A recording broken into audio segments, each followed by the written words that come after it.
ભાવનગરના મહુવામાં સારા વળતરની લાલચમાં યુવક સાથે લાખો રૂપિયાની છેતરપિંડી। દેવાંગભાઈ સાંગાણી નામના યુવક સાથે મહુવા અને સાવરકુંડલાના 4 શખ્સોએ 22,90,000ની છેતરપિંડી આચરી હોવાનો આરોપ લાગ્યો। એટલે કે ક્રિપ્ટોકરન્સીમાં સારું વળતર મળશે એવી યુવકને લાલચ આપી હોવાનો આરોપ લાગ્યો છે।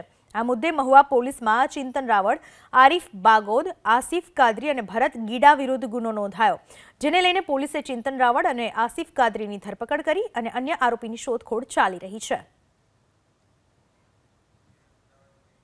ભાવનગરના મહુવામાં સારા વળતરની લાલચમાં યુવક સાથે લાખો રૂપિયાની છેતરપિંડી। દેવાંગભાઈ સાંગાણી નામના યુવક સાથે મહુવા અને સાવરકુંડલાના 4 શખ્સોએ 22,90,000ની છેતરપિંડી આચરી હોવાનો આરોપ લાગ્યો। એટલે કે ક્રિપ્ટોકરન્સીમાં સારું વળતર મળશે એવી યુવકને લાલચ આપી હોવાનો આરોપ લાગ્યો છે।